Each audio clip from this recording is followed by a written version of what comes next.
Overall, the picture that we see from the 2009 Osduhs data is very positive. Most of the students do not have indicators of problems with mental health and well-being, and so we're very pleased about that. That's something that we should be happy about, I think, in terms of the students in our schools. As well, some of the issues that have been flagged as a concern in previous years are showing us some positive trends. That is, they're declining over time, so we're happy to see that. On the other hand, some areas are giving us some grounds for concern. Some problem issues are high, and that we're concerned about that, and some are increasing as well. One of the areas that we included measures of in the Osduhs several years ago was a measure or a screening instrument for psychological distress.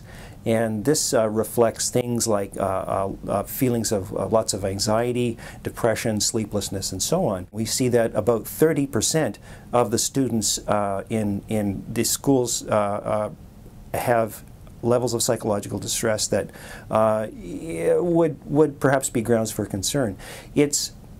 We know that adolescence is a time of challenge, and it's a time of stress for young people, and perhaps this is reflecting the challenges that young people are dealing with at this time of their life. But it's also true that it may be indicating to us that this is an area that we should be looking at more closely, the high levels of distress that we see in this group. And we also see that it increases with grade as well, so that the highest levels we see are in grade 12. I think this is an issue that I would like to pay more attention to in the future.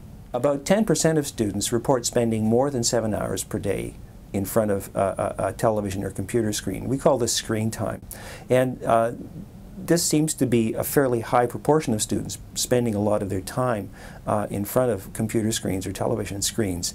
And this may be related to another indicator that we've got for the first time in this year's Osduhs report, and that is a measure of overweight or obesity. And it turns out that about 25% of students would appear to be overweight or obese in the province.